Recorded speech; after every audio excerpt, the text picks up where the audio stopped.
이제 다음 주 이제 토요일부터 이제 설명절 연휴가 시작되는데, 하여튼 뭐 이번에 제가 지난번에 말씀드렸다시피 하여튼 최고로 행복하고 역대 그 설명절 소홀히 했다 그러면 이번 설명절은 아주 그냥 가족들과 친지와 함께 즐겁고 행복하게 여러분들 그 시간들 보내시고 연휴. 어떤 분은 어떤 강의하는 분은 보니까 뭐 이번 설명절 때도 공부하라고 막 이렇게 전부 치면서도 공부 생각하라고 하는데, 제가 보기에는 그러지 마세요, 여러분들. 이번 설명절은 전부 치면서 공부 이런 거 잊어버리고 신나게 여러분들 즐기시고 놀고 그렇게 푹 쉬시고 이렇게 하시기 바랍니다. 뭐 대가족 지방 뭐 어디 내려가신 분도 계시고 대가족 사회 대가족의 일원이신 분들은 또 뭐 복작복작하고 바쁘겠지만 그렇게 또 즐겁게 보내시고, 또 뭐 그렇지 않고 또 단촐하게 보내신 분들 가족들과 함께 하여튼 최대한 연휴를 즐겁게 보내십시오. 공부는 잊어버리고. 그리고서 이제 그 연휴가 끝나고 나서부터는 이제 각오를 다시 신발끈을 고쳐매고 새롭게 이제 다지시고요. 3.1절 앞으로는 이제 광복절 무슨 뭐 이런 날 공휴일은 생각하지 마세요, 이제. 그래서 여러분들이 여러분들이 3.1절 광복절이요? 시험에 합격하는 그날이 3.1절이고 광복절이죠. 시험에 떨어져 보세요. 말짱꽝입니다. 암흑의 시대예요. 그러니까 여러분들 하여튼 이제 앞으로는 공휴일 이런 거 뭐 공휴일이라고 놀고 뭐라고 놀고 뭐 이러면 언제 공부하겠습니까, 여러분들. 그 다음에 또 추석 있죠? 다음에 이제 추석은 시험 앞두고 있기 때문에 그때야말로 이제 전부 치면서도 공부 생각하고, 그래야지, 여러분들. 그때는 이제 남성분들도 이제 TV 보는 척 하면서 공부 막 생각하고 막 이렇게 해야 돼요, 여러분들이. 그때는. 그래서 적당히 이제 그렇게 해야 되고, 그때는 이제 뭐 즐길 수 없으니까 이번에는 하여튼 마음껏 가족들과 함께 즐기시고요. 저는 저는 대가족 사회 일원이고, 그 다음에 저희 아버님이 유교 뭐 이런 것 쪽에 철저하신 분이어가지고, 뭐 저희 아버님은 90이신, 제가 저 늦게 나셔가지고 아버지가, 그래서 많이 차이가 나는데 아버지가 90이신데도 부모님 묘소 있죠? 부모님이나 할아버지 당신 이제 부모님 묘소를 그냥 풀 하나 잘 안 나게 계속 수시로 이렇게 먼 곳인데 먼 곳까지도 수시로 가셔가지고 풀 하나 다 뽑으시고 항상 산소 돌보시고 이러신 분이니까 명절 때가 되면 한 달 전부터 과일이든 뭐든 최고 좋은 재료들을 한 달 전부터 어디 다니시면서 재료를 수집하시면서 다니시는 분이기 때문에 저희는 뭐 명절 때 어디 놀러 갈 생각은 사실 꿈도 못 꿉니다. 명절 어디 갔다 그러면 뭐 그때는 이제 죽음입니다. 그래서 어디 가지 못하고 항상 저는 그렇게 하고 있습니다. 하여튼 그런데 저도 4일만 딱 쉬면은 그다음부터는 또 계속 일정이 계속 일요일 날도 못 쉬고 계속 지금 일정이 힘들고 그렇습니다. 그래서 사람이 그냥 하도 못 쉬고 그러니까 힘들고 인생이 고단하고 그렇습니다. 그래서 청춘이란 응답하라 1988에서 청춘이란 노래 있죠? 김필이 부른 특히 김창완과 같이 부른 청춘이란 노래를 어렸을 때 좋아했었는데 지금도 그 노래 딱 들으면은 왠지 그냥 요즘 마음이 그냥 누가 울고 싶은데 뺨 한 대 때려주는 것처럼 아까도 쉬는 시간에도 그렇고 그런 노래 들으면 왠지 그냥 마음이 막 그렇고 그렇습니다. 응답하라 1988을 보면서 뮤직비디오 그걸 보면서 유튜브에서 보면서 제가 느낀 게 뭐냐면 제일 인상적인 장면이 제가 어렸을 때 보면 이불에다가 이불 속에 밥 있죠? 따뜻하게 데우려고 이불 속에 이렇게 아랫목에다 이렇게 넣어놨던 거 있잖아요. 그게 생각나요, 어렸을 때. 그래서 그래서 어머니가 따뜻하게 오면은 아버지든 누구든 이렇게 오면은 따뜻하게 내어놨던 그게 항상 나. 나중에는 이제 물론 이제 전기밥솥이 생겼지만, 밥통이 생겼지만, 아주 어렸을 때 그런 것들이 온기, 따뜻한 그런 것들이 느껴지고 그렇습니다.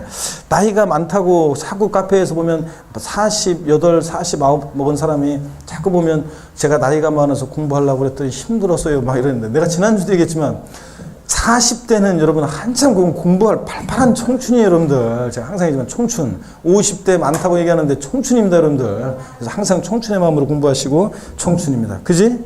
우리 21살 청춘들은 진짜 진정한 청춘이 있지만 하여튼 청춘의 정신으로 하셔야 됩니다, 여러분들. 나이 많은 게 아니에요, 여러분들. 그래서 제가 어제도 댓글 다루면서 다 보니까 40 몇 살인가 그런데 내 피식 웃으면서 진짜 이제 내가 적나라하게 얘기를 해줄까 하다가 카페니까 내가 완곡하게 얘기했는데 48인가 몇 살인데 하여튼 나이가 많은 게 아니고요. 내가 한참 공부할 때입니다, 여러분. 아셨죠? 예.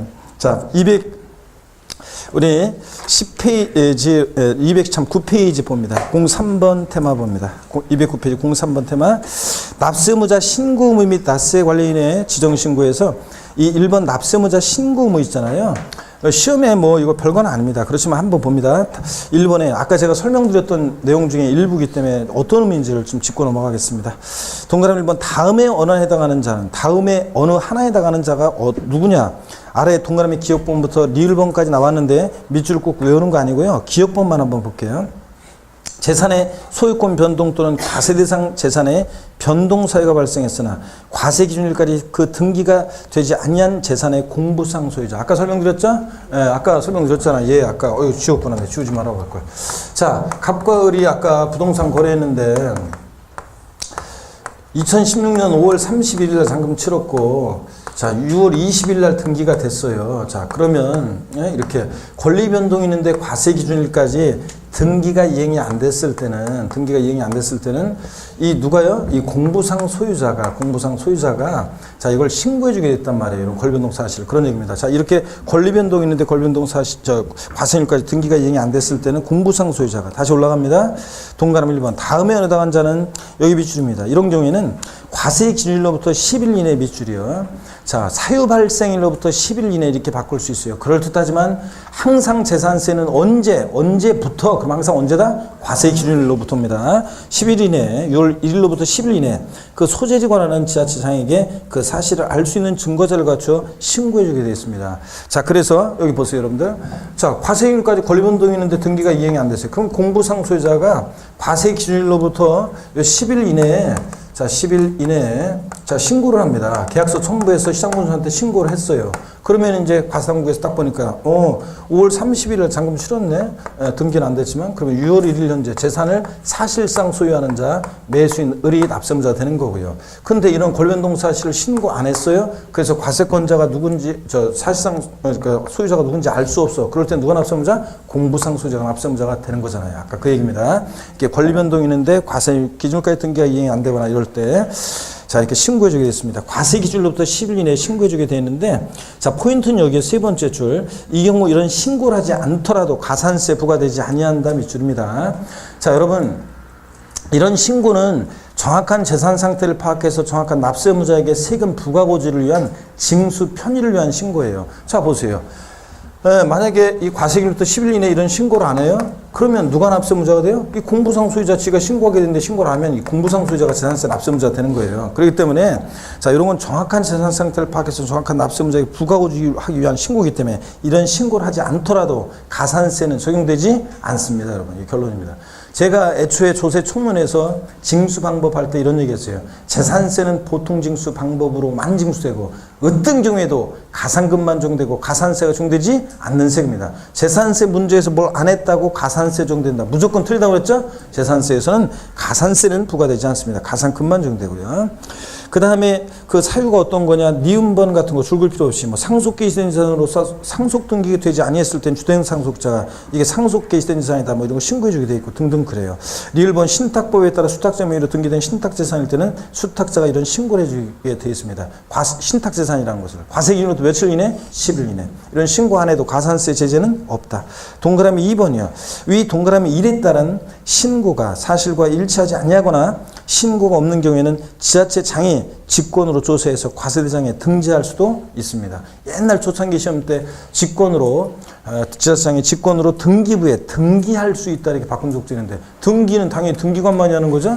그래서 직권으로 과세대상에 등재할 수 있고요. 뭐 3번 같은 거 읽어보시면 되고 납세 관련의 지정신고는 뭐 그냥 참고적으로 읽어보면 되는 얘기입니다. 넘어갑니다. 210페이지 제4절 과세표준과 세율 및 세부담 상한인데 자, 세금 계산 어떻게 할 거냐는 중요해요, 안 중요해요? 중요하다고 그랬습니다. 자, 그럴 때 재산세 과세표준 어떻게 일정되는지 소개해 드리겠습니다. 여러분 여기 봅니다. 재산세 과세표준은 자, 재산세 과세표준은 재산가액입니다. 취득세 과세표준은 취득가액. 재산세 과세표준은 재산가액인데 이 재산가액 과세표준을 누가 결정하느냐는 건데 취득세 등록면허세는 신고 납부하는 세금이니까 납세의무자가 결정합니다. 근데 재산세는 보통 징수하니까 누가 과표를 결정해? 지자체장이 결정합니다. 즉 과세 주체가 지자체장이 자, 이것을 결정합니다. 과세표준을. 근데 개인 소유, 지자체장은 과세표준 결정할 때 개인 법인 소유를 구별하지 않습니다. 구별하지 않고, 자, 과표를 결정하는데 구별하지 않고요. 항상 지자체장은 지방세, 과세, 시가 순액으로. 지자체장이 세금 계산할 때 지자체장은 항상 제가 그랬어요. 무엇으로 과표 결정한다고요? 시가 순액으로 과표를 결정한다고 그랬습니다. 항상 시가 순액으로 과표 결정합니다. 시험에서 이거 알고 있는지 몇 번 물어봤어요. 어떻게 나오냐면 작년에도 지문에 나왔었는데요. 법인이 소유하는 재산은 법인 장부상 입증되는 가격을, 자, 법인이 소유하는 재산은 사실상 취득가격이 인정되므로 법인 소유 재산은 법인 장부상 입증되는 법인 장부상 가액을, 법인 장부가액을 재산세 과세 표준금액으로 한다. O, X요.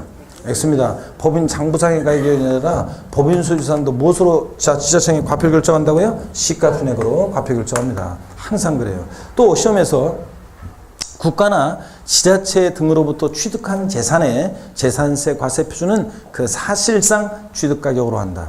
X입니다. 국가나 지자체로부터 취득한 재산이요. 취득세 등록면허세 과세표 결정할 때는 시가편액 1억짜리인데 국가 지자체로부터 7천만 원 취득해? 그럼 사실상 취득가격 7천만 원 시가편액 관계없이 과세표 금액으로 합니다. 취득세 등록면허세는. 근데 그거 취득해서 갖고 있을 때 보유세인 재산세예요. 10년 동안 내가 갖고 있었는데 부동산 가격이 그동안 상승하든 말든 관계없이 처음에 사실상 취득가격 7천만 원을 매년 재산세가 부과된다? 말도 안 되겠죠? 그래서 국가나 지자체로부터 취득한 재산도 보유할 때 재산세는 무엇으로 과표 결정된다? 시가순액으로 과표 결정됩니다. 항상 그렇습니다, 여러분. 속 하나 먹으면 안 돼요. 개인 소유 재산과 법인 소유 재산에 대한 재산세 과세 표준 결정 기준은 자 다르지 않습니다. 똑같습니다. 항상 뭐로 결정해? 시가순액으로. 자, 이 얘기입니다. 그 다음에 자 여기 봅니다. 근데 재산세에서 토지, 건축물, 주택의 경우 재산세 과세 표준은 과세 기준일 6월 1일 현재 시가순액을 기준으로 하는데, 시가순액으로 하는데, 다만 이 시가순액이 바로 과세 표준되는 게 아니라 토지, 건축물, 주택은 여기다가 반드시요. 자, 대통령령으로요. 대통령령으로. 자, 지방, 자치단체 지방재정 여건이라든가 또 여러 가지 어떤 부동산 어떤 현황이라든가 이런 것들을 고려해서 법령으로 정하는 공정시장가액 비율이라는 게 있어요. 공정시장가액 비율이라는 것을 자, 곱한 금액으로 합니다. 자, 그래서 공정시장가액 비율을 반드시 곱한 금액인데 이 공정시장가액 비율이 자, 보세요. 지금 현재 법령에 따라서 시행령에는 토지 건축물은 이게 공정시장가액 비율이 70%예요. 100분의 70. 주택은 자, 잘 보세요. 주택. 별장이든 일반 주택이든 고급 주택이든 뭐 일반 주택이든 단독 주택이든 하여튼 좌우단간 주택은요. 별장이든 고급 주택이든 일반 주택이든 자, 주택은 단독 주택이든 공동이든 무조건 주택은 60% 100분의 60%를 공정시장가액 비율로 합니다. 그래서 자, 한번 예를 한번 들어볼게요. 무슨 얘기냐면 만약에 개별 공시지가 또는 토지 시가순액, 토지 시가순액은 개별 공시가죠. 개별 공시지가가 자, 1억 원인 토지가 있습니다. 이 토지 재산세 과세 표준 금액은 얼마냐 그러면 이 시가순액, 토지 시가순액인 개별 공시가 1억 원이 바로 과세되는 게 아니라 여기다 반드시 공정시장가액 비율 몇 프로요? 70% 곱한 금액을 과세 표준 금액으로 합니다, 여러분. 자, 그 다음에 또 주택 같으면 개별 주택 가격이나 공동 주택 가격을 우리가 주택의 시가순액으로 합니다. 그랬을 때 자, 이 주택의 시가순액이 즉 개별주택이나 공동주택 가격이 1억 원입니다. 이 주택의 재산세 과세 표준 금액은 얼마냐 그러면 이 시가순액이 바로 과세되는 게 아니라 역시 공정시장가액 몇 프로? 60% 곱한 금액이 과세 표준 금액이 되는 겁니다, 여러분. 자, 여기다가 해당되는 세율을 정해서 세액 계산합니다. 자, 그래서 시험에서는 토지분 재산세 과세 표준은 과세 기준을 현재 개별 공시지가로 한다. 이러면 틀려요. 건축물의 재산세 과세 표준은 그 과세 기준 현재 시가순액으로 한다. 마침표. 이러면 틀려요. 반드시 뭘 곱해야 한다고요? 공정시장가액 비율을 곱한 금액입니다. 공정시장가액 비율을. 그래서 토지 건축물은 몇 프로? 70%. 주택은 몇 프로? 60%. 자, 시험에 요거 몇 년 전에 요걸 100분의 70으로 주택의 공정시장가액 비율을 요거 100분의 70을 곱한 금액으로 바꾼 적도 있습니다. 60%입니다. 주택은. 자, 꼭 하시고요. 시험에서 또 이렇게 나온 적 있어요?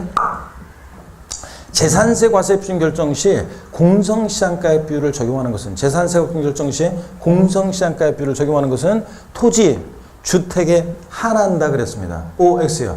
재산세 과세 결정 시 공정시장가액 비율을 적용하는 것은 토지, 주택에 한한다. OX. X입니다. 모두 건축물도 공정시장가 곱합니다. 자, 또 그 다음에 선박관공기 있죠? 선박관공기는 재산세 과세표준은 과세 기준일 6월 1일 현재 시가 순액으로 합니다. 얘는 공정시장가표를 곱하지 않아요. 공정시장가표 곱한다 그러면 틀려요. 자, 그래서 이렇게 알아둡니다. 교재 봅니다. 210페이지 01번의 과세표준입니다. 재산세는 보통징수 방법으로 징수되는데 즉 과세표준을 과세권자인 지자체에서 결정하는 거죠.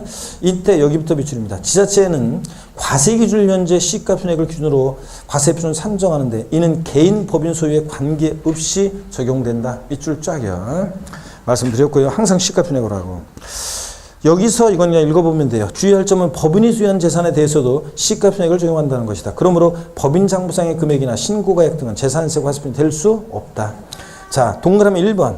토지 건축물 주택의 재산세 과세표준은요. 자, 과세 기준일 현재 시가 순액에 여기까지 밑줄. 그 다음에 읽어볼게요, 제가. 부동산 시장의 동향과 지방재정 여건 등을 고려해서 다음 어느 하나에서 정한 범위에서 정하는 여기부터 밑줄이요. 공정 시장가액 비율을 곱하여 산정한 가액으로 한다 밑줄. 그럼 제가 줄근 것만 읽어볼게요. 재산세 토지 건축물 주택 과세표준은 과세기준 현재 시가 순액에 공정 시장가액 비율을 곱하여 산정한 가액으로 한다. 맞죠, 여러분들? 네, 여기고. 그때 공정 시장가액 비율이 토지 건축물 끝에 밑줄이요. 시가 순액에다가 100분의 얼마? 70. 자, 밑줄 토지 건축물 70, 70.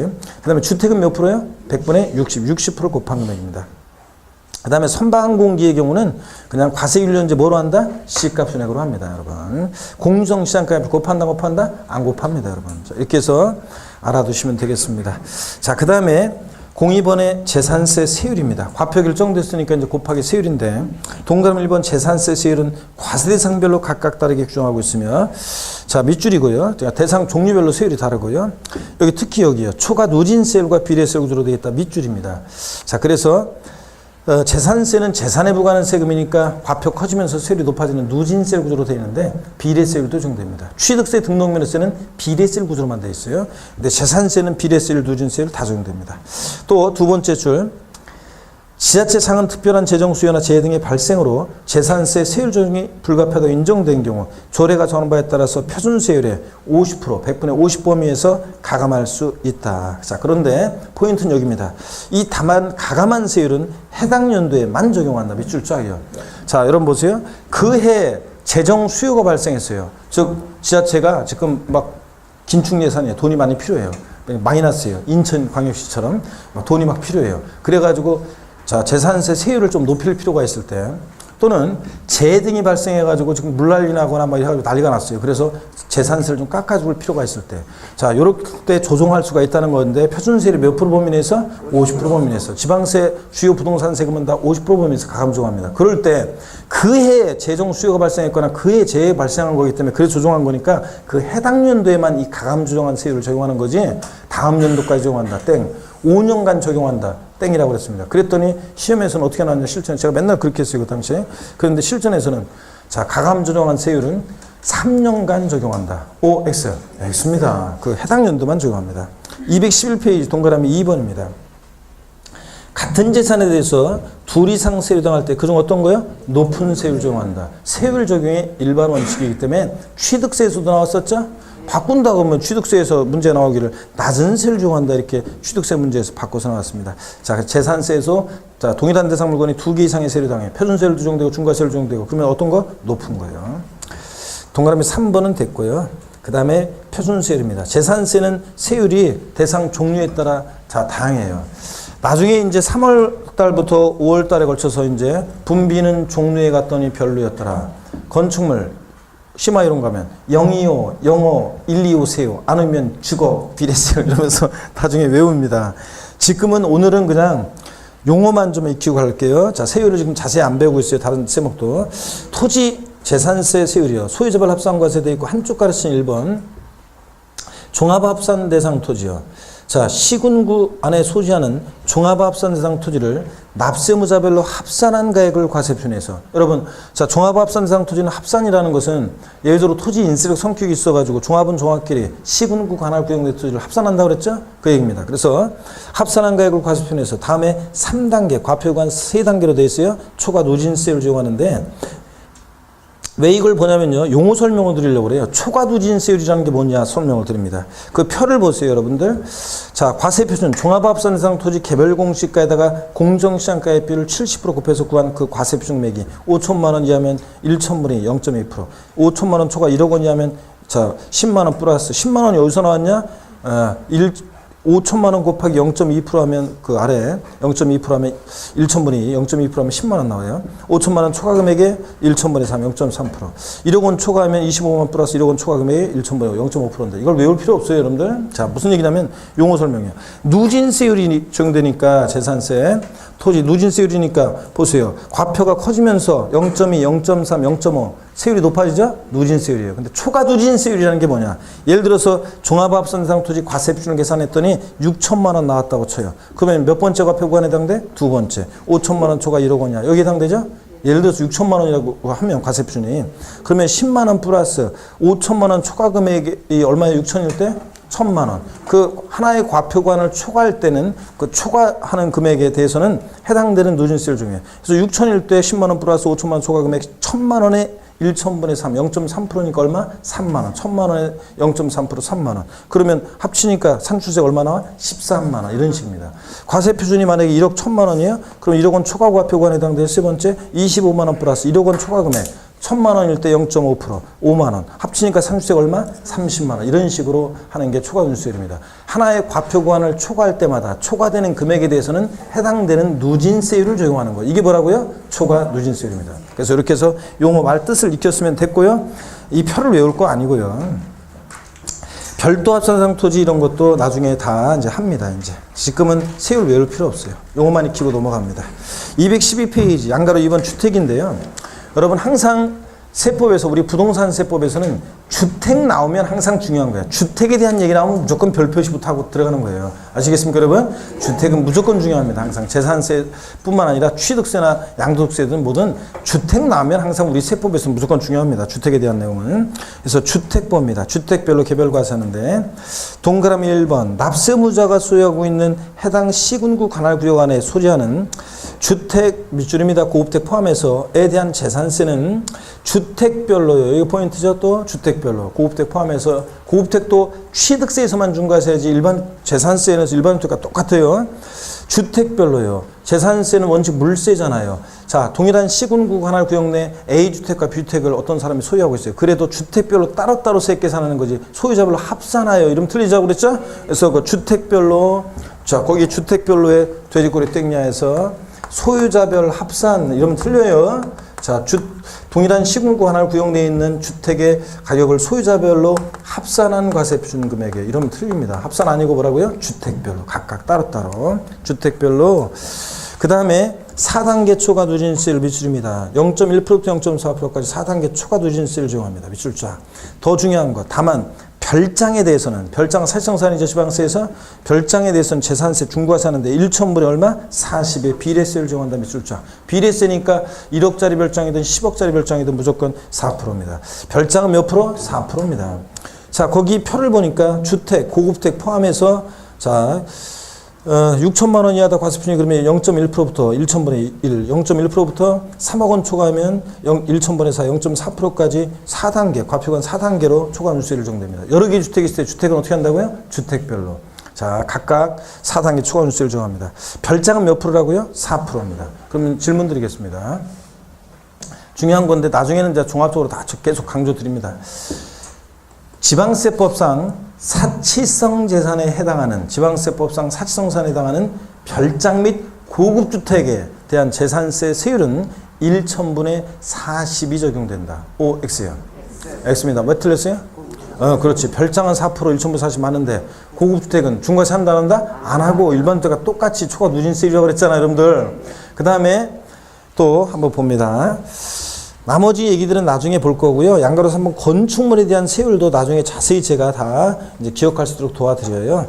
지금은 오늘은 넘어갑니다. 213페이지 양가로 4번에 선박관공기에서 선박 중에서 그 고급 선박을 보면요, 1,000분의 55%예요. 재산세에서 세율이 최고 높은 것은 고급 선박이에요. 5%가 정도입니다. 나머지 사치동산, 별장, 고불악장, 골프장 같은 애들은 4%인데 고급 선박이 최고 높아요. 5%. 그리고 고급 주택은 중과세 한다 안 하고 초과 누진세율이고요.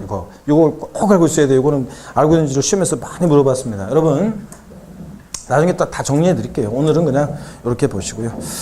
그래서 뭐 그런 얘기예요. 뭐 나중에 자 계속 강조드릴 얘기인데요. 이제 문제풀이 같은 거 할 때도 그렇고 마지막 정리할 때는 별장, 고급 오락장, 골프장 이런 애들은요 재산세에서 4%예요. 1,000분의 40. 근데 고급 주택은 중과세 한다 안 하고 초과 누진세율 정도 됩니다.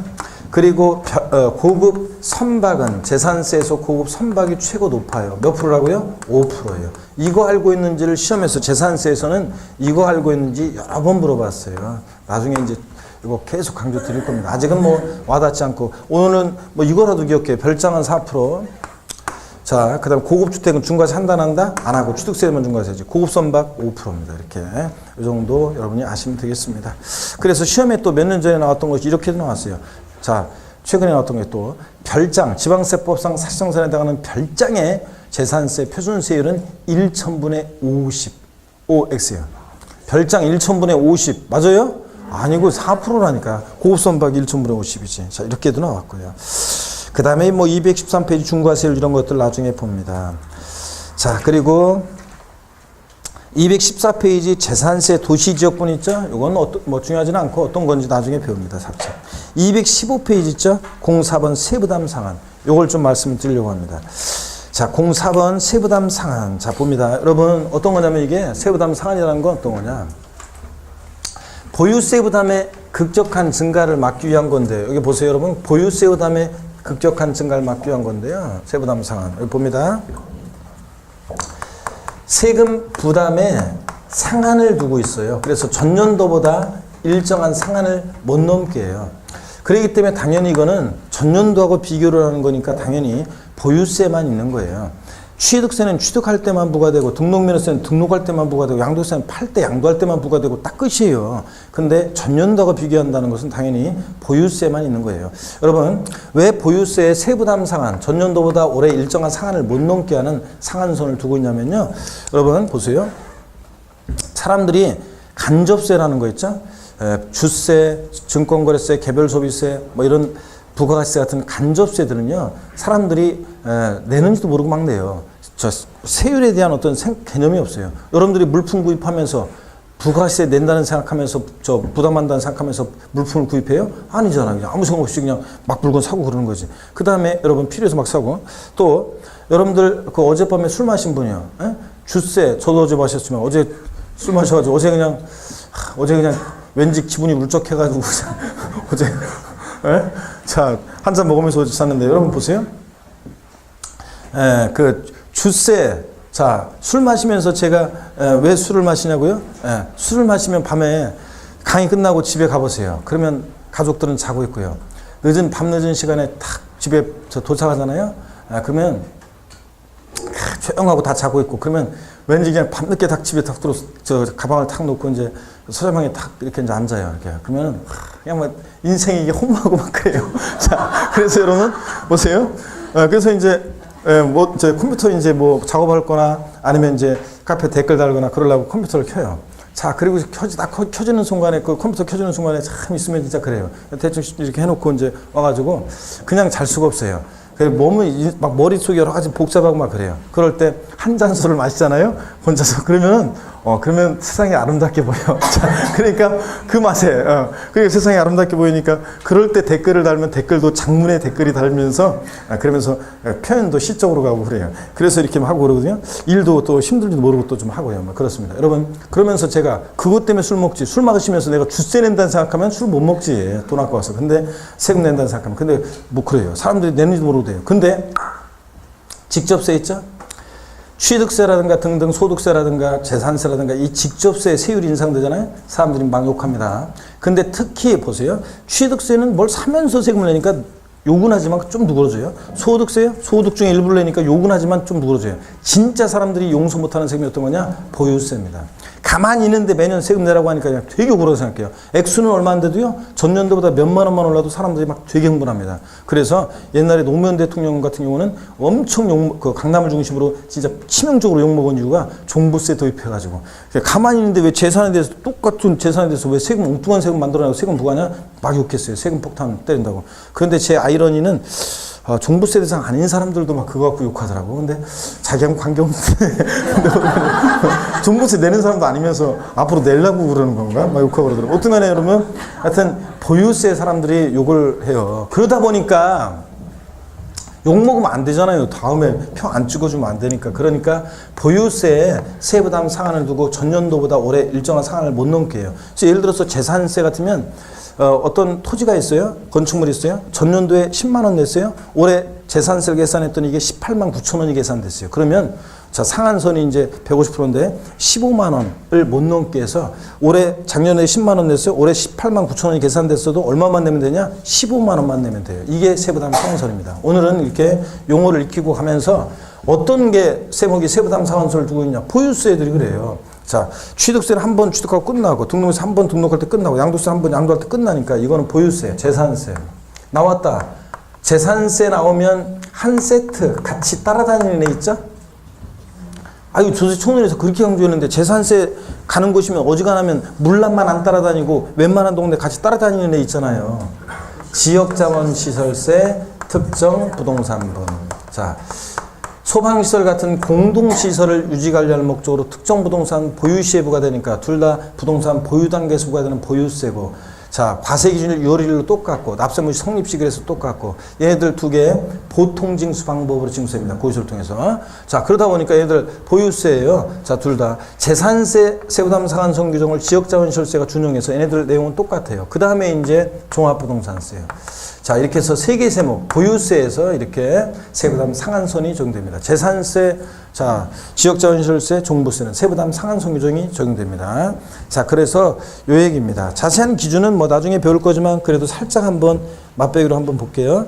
토지건축물의 경우 해당 재산에 대한 재산세 산출세액이 직전 연도 해당 재산에 대한 재산세액 상당액의 100분의 150을 초과하는 경우, 여기 밑줄입니다. 100분의 150에 해당 금액을 해당 연도에 징수할 세액으로 합니다. 밑줄 쫙이요. 자, 그래서 전년도 재산세, 아까 얘기했어요. 토지, 건축물 10만 원 나왔어요. 올해 계산한, 당연도 계산한 산출세액이 18만 9천 원 나왔어요. 얼마를 납부한다? 15만 원을 납부할 세액으로 합니다. 이게 세부담 상한선입니다. 아셨죠, 여러분들? 예. 그 다음에 주택의 경우요. 주택은 서민들과 관계되어 있기 때문에 그 가격에 따라 세분화되어 있습니다. 여러분, 토지 건축물은 부자들이잖아요. 아이고, 뭐 집도 없는 사람이 어디 땅 갖고 있고 상가 갖고 있을까봐 일단 어디 땅 가지고 있거나 상가 갖고 있는 사람들은 기본적으로 집 갖고 있고 땅이나 상가가 있는 거니까 부자들이잖아요. 그러니까 자, 얘네들은 공시가격 관계없이 부자들이니까 무조건 그냥 전년세액이 몇 프로? 150%못 넘게 해요. 자, 그런데 주택은 서민들 관계되어 있기 때문에 세분화되어 있어요. 동그라미 1번 아직 못 해도 괜찮아요. 주택 공시가격 또는 시장구조가 산정한 가격이 3억 원 이하 주택이다. 그러면 해당 주택에 대한 재산세 산출세액이 직전 연도 해당 주택에 대한 재산세액 상당액에 100분의 105를 초과하는 게 여기 비율이에요. 100분의 얼마? 105. 상당하는 금액을 세부담 상한선으로 합니다. 전년도 세액에 105%를 못 넘게 해요, 여러분들.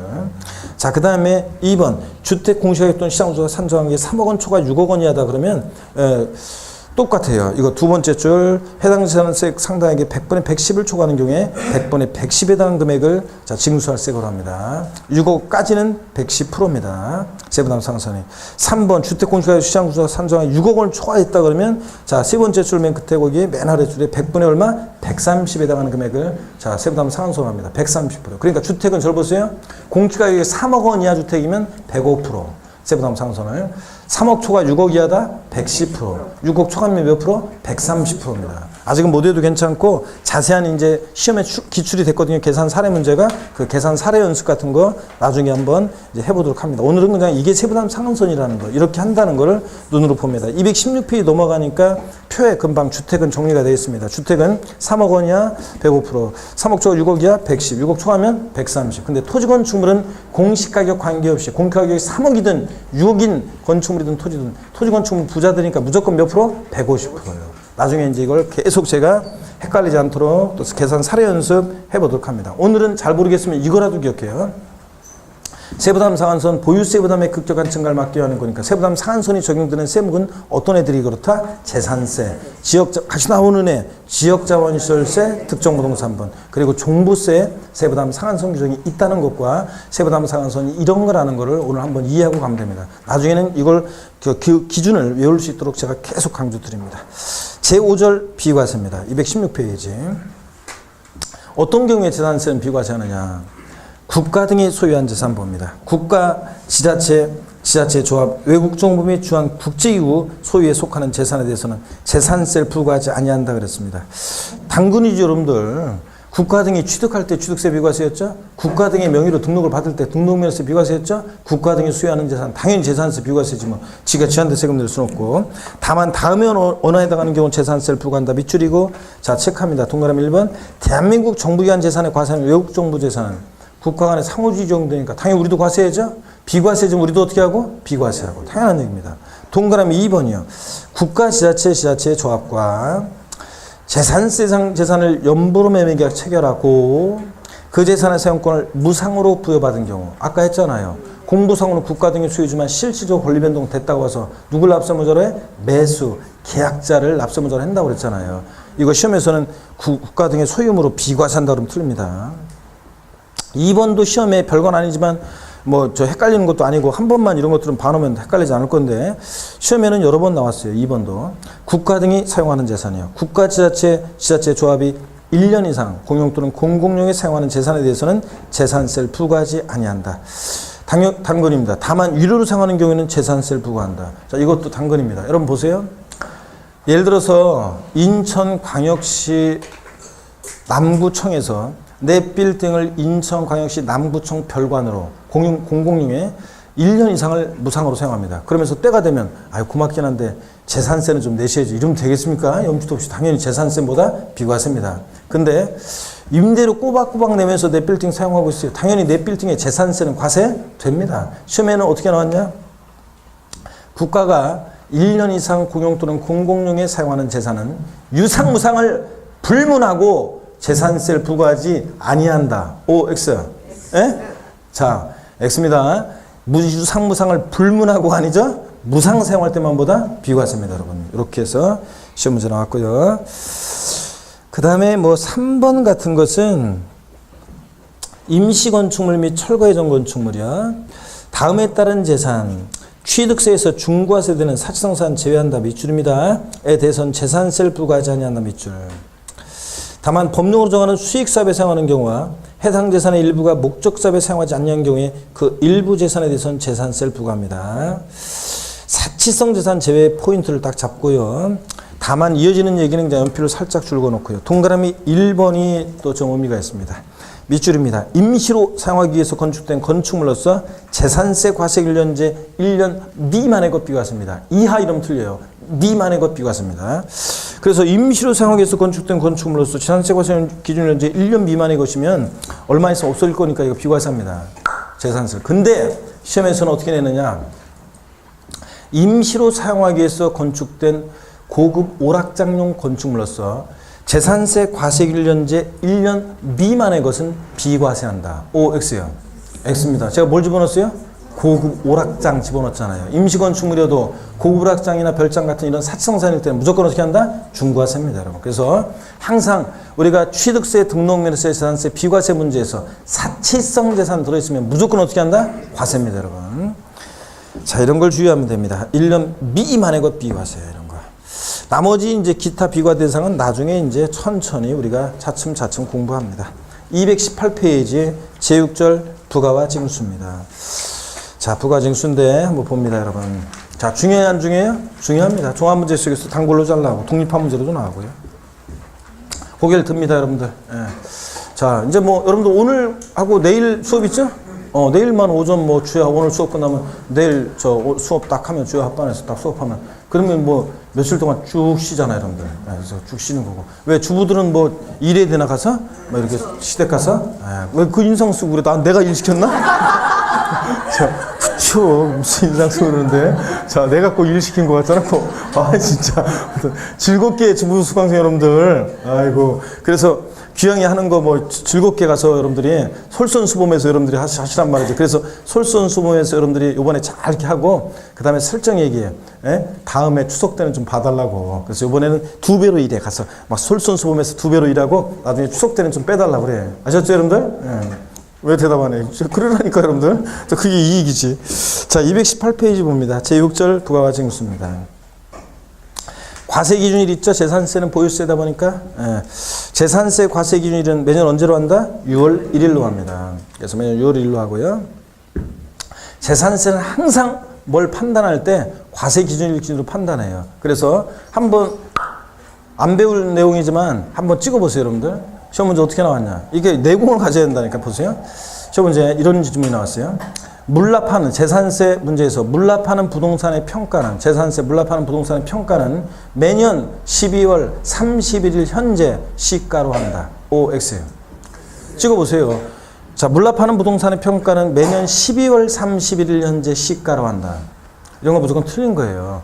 재산세는 항상 어느 때 기준으로 판단한다고요? 어느 때부터 어느 때, 그럼 항상 어느 때? 과세 기준일 현재 시가로 하는 거예요. 평가하는 거지.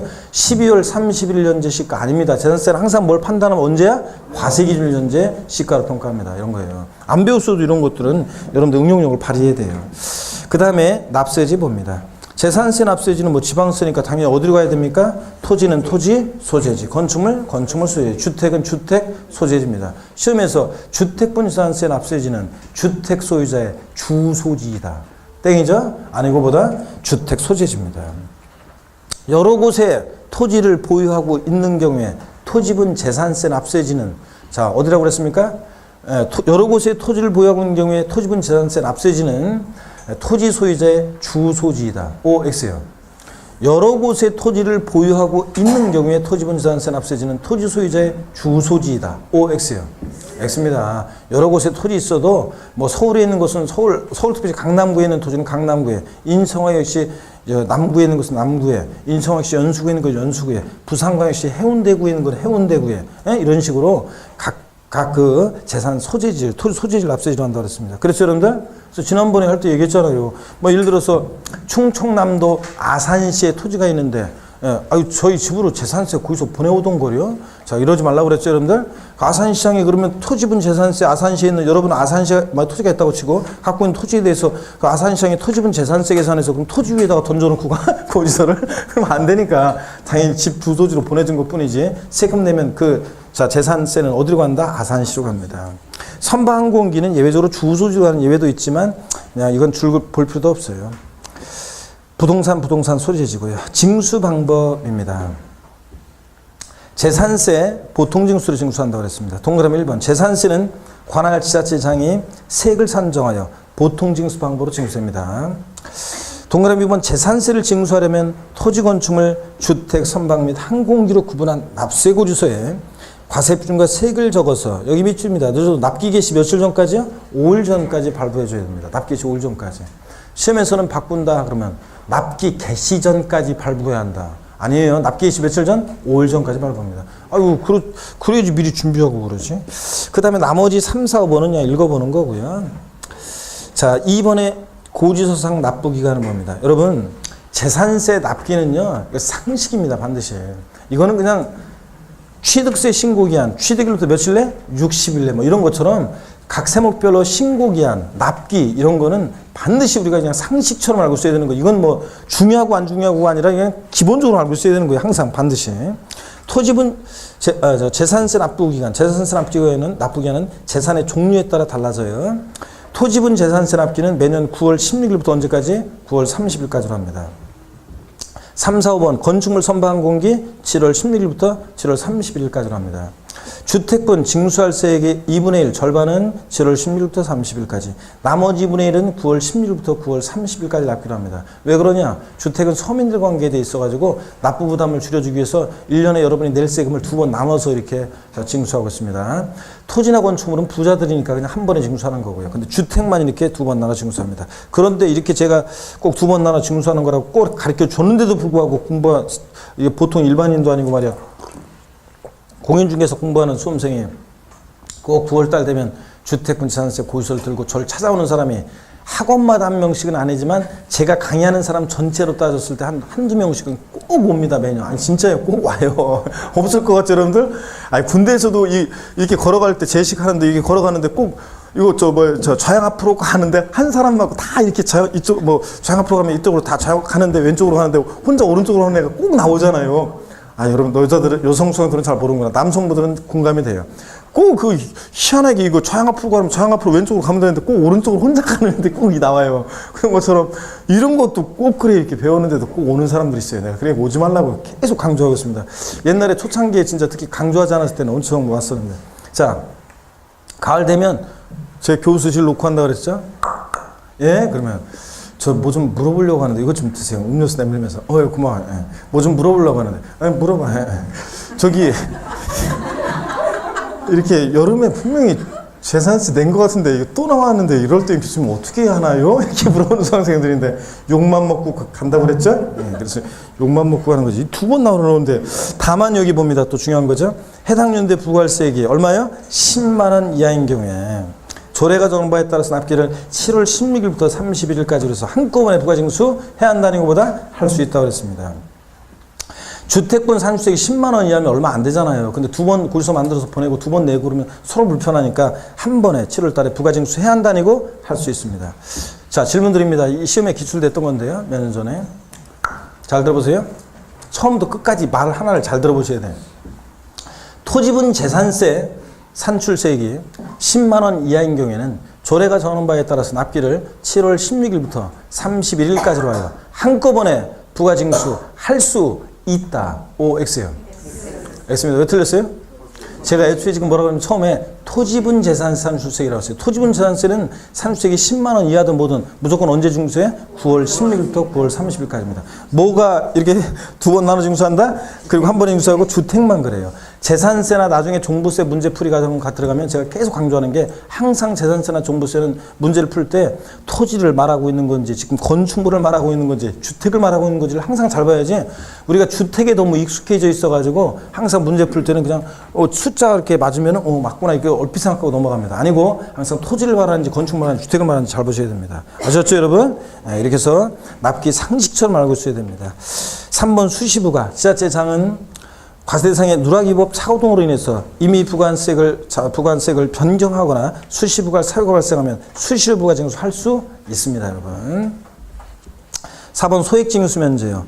자, 뭐 줄이죠? 또 아까 납기는 뭐 상식처럼 알고 있어야 되는 거고, 자, 그 다음에 소액징수 면제 밑줄입니다. 고의소 장당, 세액, 징수할 세액, 재산세를 징수할 세액 얼마요? 2,000원 미만일 때는 재산세를 징수하지 않습니다. 딱 2,000원이다 그러면 거기서 한 장당 재산세 징수할 세 딱 2,000원이면 징수한다 안 한다? 2,000원이면 징수한다고 그랬습니다. 미만은 징수하지 않으니까. 그러면 자 여기 보세요 여러분들. 세목별로 좀 비교를 한번 해드릴게요.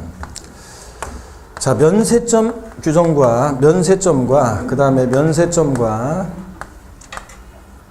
그 다음에 소액징수 면제 규정 있죠? 한번 비교해 드리겠습니다. 취득세는 면세점 규정 적용됩니까, 여러분? 면세점이 적용돼요? 네. 자, 적용되잖아요. 아까 취득가격 50만원 과세하지 않는다. 자, 과세 비중 금액이 일정 금액 이하일 때 부과하지 않는 거. 등록면허세는 면세점 규정 적용됩니까? 안 됩니다. 그 다음에 재산세는 자, 면세점 규정 적용됩니까? 안 됩니다. 재산세 지금 없어요. 그런 규정. 소액징수 면제 취득세 적용됩니까? 안 됩니다. 그런 규정 없어요. 얘네는 산출세액 일정세액 미만일 때 징수하지 않는 거라. 등록면허세는 소액징수 면제 규정이 있어요? 없습니다. 수수료적 성격의 조세라. 등록면허세는 공짜로 등기등 해준다 안 해준다? 안 해준다. 그래서 등록면허세는 면세점 소액징수 면제 규정 둘 다 없고 오히려 최저한세 규정이 있어가지고 등록면허세 세액이 6,000원 미만이면 무조건 얼마 받아? 6,000원. 자 그렇습니다. 면세점 소액징수 면제 다 없습니다. 재산세는 소액징수 면제 적용됩니다. 거기서 장당 얼마? 2,000원 미만은 징수하지 않는다 이거예요. 그러면 이걸 보면서 여기 표를 보면서 대답을 한번 해보세요. 표를 보면서. 기출됐던 지문입니다. 취득세와 등록면허세는 모두 소액징수 면제에 관한 규정은 적용되지 아니한다. O, X요. 보면서 대답해요. 보면서. 취득세와 등록면허세는 모두 소액징수 면제에 관한 규정은 적용되지 아니한다. O, X요. 아이고, 맞잖아요. 여기 둘 다 취득세와 등록면세는 모두 소액징수 면제 규정은 적용되지 아니한다. 맞잖아요, 여러분.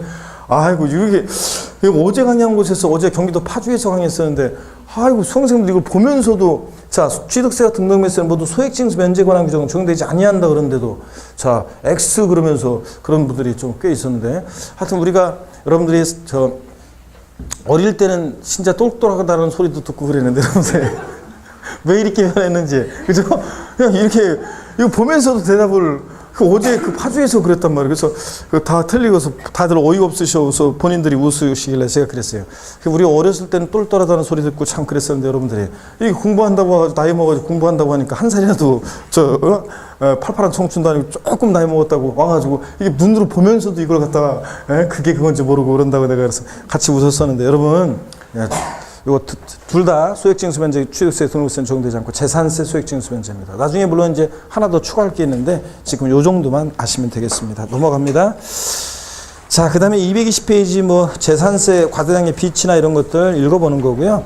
분할납부 물납은 있죠. 자, 요거는 이제 여기부터 제가 다음에 좀 말씀을 살짝 드리고, 그 다음에 재산세 이제 나머지 다 끝났어요. 이제 실질적으로 중요한 건 이제. 그래서 살짝 이제 설명을 드리고, 그 다음에 종부세 다음에 이제 오시면 설명을 드립니다. 자, 여러분 저를 봅니다. 오늘 배운 것을 복습을 하고 오늘 마치겠습니다. 오늘 본 거. 저를 보세요, 여러분들. 어이구, 시간이 많이 갔네. 빨리 복습해야 되겠네. 자, 우리 오늘 배운 거요. 등록면허세, 그 과세 표준 결정할 때, 과세표 결정할 때, 가등기는 자, 소가지 없는 애들, 소유권, 가등기, 지상권 설정등기. 소가지 없는 애들은 꼭 뭘 과세 표준하려고 소가지 부린다? 부동산 가액이에요. 그런데 가등기는 부동산 가액이 과세 표준이 되면서 또는 담보가등기일 때는 뭐 채권 금액이 과세 표준이 된다는 거 추가해서 알려드렸고요.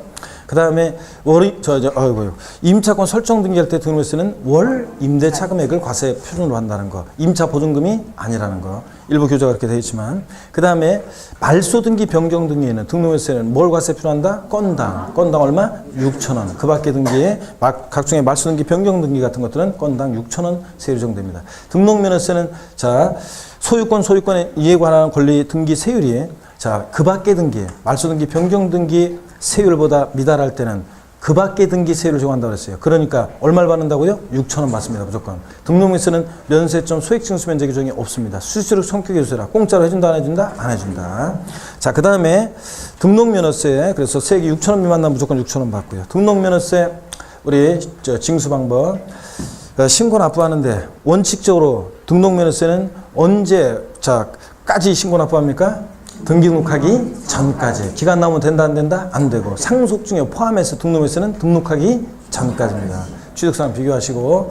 그 다음에 등록면허세는 자, 신고납부 불성시했을 때 가산세, 예외적으로 기간 나오는 경우가 있습니다. 가산세 정도될 때. 일반 가산세는 취득세랑 똑같은데 중과산세 규정이 등록면허세는 있다, 없다? 없다는 거. 취득세 부가세는 농특세, 지방교육세인데 감면이 없어도, 등록면허세는 감면받은 세금이 없을 때는 뭐만? 지방교육세만 부과됩니다. 그 다음에 우리 재산세는 여러분 부동산 보유단계 부과되는 대표적인 세목인데 과세 기준이 있어요. 그러다 보니까 매년 언제다? 6월 1일이고 재산세는 항상 과세 기준으로 뭘 판단합니다. 재산세는 원칙 물세여서 주택이나 이런 것들은 각각 개별 과세합니다. 근데 토지만 별도는 별도끼리, 종합은 종합, 합산상 토지끼리 어떻게 한다? 소유자별로 합산해서 과세합니다. 여러분 재산세 자, 대상은 5가지입니다. 토지, 건축물, 주택, 선박, 항공기 5가지인데 차량 같은 거 슬쩍 집어넣고 묻기도 합니다. 그런데 토지는 지적공부의 등록 대상이 되는 토지뿐만 아니라 모두 포함해 사실상의 토지 포함하고, 건축물 그러면 취득세와 범위가 동일해서 건축법상의 건축물뿐만 아니라 모두 포함한다? 시설물. 자, 시설물, 레저시설 나왔다 뭐? 골프 연습장 같은 이런 시설물도 재산세상이 된다는 거. 그 다음에 무허가 건축물 재산세상이 되겠습니까? 네, 무허가 건축물도 당연히 포함합니다. 사실주가세니까. 그 다음에 주택 그러면 항상 주택은 주거용 건축물 접속 토지인데 항상 주택은 건물과 토지를 하나로 가격 평가해서 하나로 과세한다는 거. 꼭 이걸 갖고 있어야지 나중에 응용된 내용들을 이해할 수 있어요. 그 다음에 상가는 건물과 토지를 따로따로 가격 평가하고 따로따로 과세합니다. 그럴 때 주택이요. 다가구 주택은 매 한 가구마다 독립한 1구의 주택으로 어떻게 합니까? 봅니다. 매 한 가구마다를 독립한 1구의 구기된 주택으로 보고요. 겸용주택 일동 건물이 겸용주택일 때는 주거 면적과 주거 이해 면적 비교해서 어떻게 판단해요? 주거 부분만 주택으로 봅니다. 주택면이 크든 작든. 재산세에서 1구 건물 나오면 항상 뭘 기억해? 50%. 주거용 상면적이 100분의 50 이상이면 보고 주택으로 보고. 자, 이거 항상 1구 건물은 50%. 1동 건물은 주거 부분만 주택. 주택면이 크든 작든. 그 다음에 재산세에서 토지 유형을 구분했습니다. 자, 모든 토지를 이용 모습에 따라 나눴는데 생산 관련 토지로서 농지, 목장, 예외적인 의미야 공장 용지는 어느 유형의 토지로 과세한다? 저일분리 대상 토지로. 일반 상가나 사무실 같은 건축물의 부속 토지는 어느 유형의 토지로? 별도 합산 대상 토지로. 나대지 잡종지라든가 분리나 별도에 속하는 나머지 토지는 다 뭐가 된다? 종합 합산 대상 토지로. 그 다음에 고급 학장, 골프장 토지는 어느 유형의 토지로? 고율 분리 대상 토지로 분리과세합니다. 이렇게 나누는 거. 그 다음에 재산세 납세무자는 누가 되느냐? 원칙은 과세기준 현재 납기 개시가 아니고 재산을 사실상 소유하는 자입니다. 그죠? 공무상 소유자 아니고. 근데 예외적으로 공무상 소유가 되는 경우가 있는데 권리변동 등이 있는데 권리변동 사실을 신고 안 해서 과세권자가 사실상 소유자가 누군지 알 수 없을 때 누가 납세무자? 공무상 소유자. 공무상 개인 명의로 등재되어 있는 사실상의 종중재산, 종중세금을 신고 안 했다. 누가 납세무자? 공부상 소유자가 됩니다. 종중세금을 신고하면 누구고? 종중이고. 공유재산의 경우는 자 누가 납세무자가 된다? 지분권자. 지분의 표시 없을 때도 누구? 지분권자입니다. 지분권자. 지분의 표시가 없으면 지분이 균등한 것으로 봐서 지분권자. 공유재산 지분권자. 그죠? 그 다음에 재산세 신탁법에 의해서 신탁한 재산. 위탁시로 구분된 신탁재산. 누가 납세무자? 수탁자. 위탁자 아니고 누구다? 수탁자. 여러분. 이런 것들. 국가지자체, 지자체 조합과 엔드 연부매매계약 체결하고 엔드 무상사용권을 부여받은 재산은 누가 납세무자? 매수계약자. 비과세한다면 틀리다고 그랬어요? 예. 그 다음에 재산세 과세표준 결정합니다. 재산세 과세표는 재산가액인데 개인 소유, 법인 소유 재산 구별하지 않고 항상 지자체장이 결정하는데 무엇으로 결정해? 시가준액으로. 법인 소유 재산, 법인 장부상 가액 땡. 국가나 지자체로부터 취득한 재산은 사실상 취득가액 땡. 항상 무엇으로 결정해? 시가준액으로. 다만 토지, 건축물, 주택의 경우 재산세 과세표는 과세기준제 시가준액으로 한다 이러면 틀리고 여기다 반드시 뭘 곱해야 돼? 공정시장가격비를 곱합니다. 토지, 건축물은 공정시장가격비 몇 프로? 70% 곱하고 주택은 별장이든 뭐든 자 일반 주택이든 뭐든 몇 프로? 60%를 곱한 금액입니다. 자 이거 반드시 곱해야 돼요. 안 곱하면 틀리고. 선박항공기 재산세 과세표는 공정시장가격비 곱해 안 곱해? 안 곱하고 그냥 시가준액입니다. 자 여기다가 세율 적용하는데 재산세 세율은 비례세율과 누진세율이 다 적용되고요. 지자체장이 재해 등이 발생했거나 재정 수요 발생했을 때 가감 적용할 수 있는데 이 가감 적용한 세율은 언제까지 적용해? 가감 적용한 세율은 언제까지? 해당 연도만 적용합니다. 자, 그 다음에 재산세는 대상 종류에 따라 세율이 다른데 나중에 자세히 배울 거고요. 자, 주택이요. 자, 별장은 몇 프로 세율이 적용됩니까? 별장 몇 프로? 4%. 1,000분의 4%. 고급 선박은 몇 프로? 5%. 재산세에서 고급 주택은 몇 프로? 고급주택은 몇 프로? 고급주택은 중과세하지 않고 초과 누진세율 적용됩니다. 고급주택은 초과 누진세율이에요. 중과세하는데 틀려요. 자, 그 다음에 재산세 세금 계산했으면 되는데 하여튼 토지나 건축물 주택 그냥 그 부동산 소재지를 납세지로 하고 재산세 보통 징수로 징수했는데 고의서 보낼 때 납기시 며칠 전까지? 5일 전까지 보내줘야 돼요. 자꾸 들으면 돼요. 이런 것들은 까먹어도 5일 전까지 고의서 발부합니다. 재산세 납기는 법에 딱 정해져 있습니다. 대상 종류에 따라 하는데 건축물 선박 항공기 납기는 언제고? 7월 16일부터 7월 31일. 토지분은 납기 언제고? 9월 16일부터 9월 30일. 주택분산세, 징수할세의 절반은 언제? 7월 16일, 30일. 나머지 절반은 언제? 9월 16일, 9월 30일까지. 다만 주택분 산수액이 얼마 이하일 때, 토지 아니고 주택분 산수액이 얼마 이하일 때 7월 달에 한꺼번에 징수할 수 있는데 얼마? 10만 원 이하일 때, 10만 원 이하일 때. 이런 것들. 재산세, 자, 뭐, 이 정도, 자, 뭐, 소액징수 면제는 뭐, 맨날 한 건지라, 고유서 장당 얼마? 2,000원 미만은 징수하지 않고, 2,000원이면 징수한다. 아, 잘하셨습니다. 자, 하여튼 설명절, 그럼 행복하고 즐겁게 정겨운 시간 보내시고, 자, 다음 주에 다시 씩씩한 모습으로 환갑 뵙겠습니다. 여러분, 고맙습니다. 여러분, 새해 복 많이 받으시고,